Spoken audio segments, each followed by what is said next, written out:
Earlier today, I let y'all know that the jury told the court they had reached a verdict on counts 2 through 5, but were unable to reach a unanimous decision on count 1, which is the RICO charge. So now the big question is, what happens if Diddy's convicted on any of these 4 counts, but not RICO?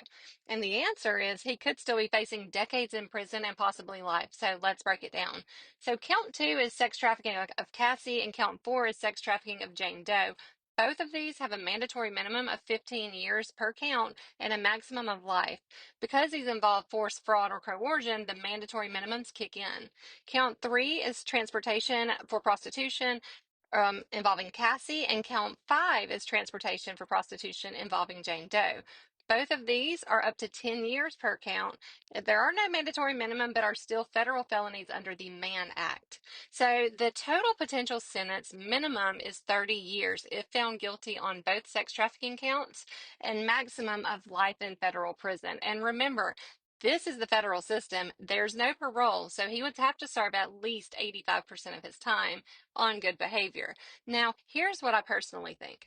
I believe the jury will convict him on counts 2, 3, and 5. The evidence is more direct: hotel records, flights, money, and physical acts. But I am not sure about count 1, which is RICO, or count 4, which is Jane's trafficking charge. Those rely pretty heavily on understanding coercion and psychological manipulation, and unfortunately, there's just not a lot of people who see that as clearly as they see physical abuse.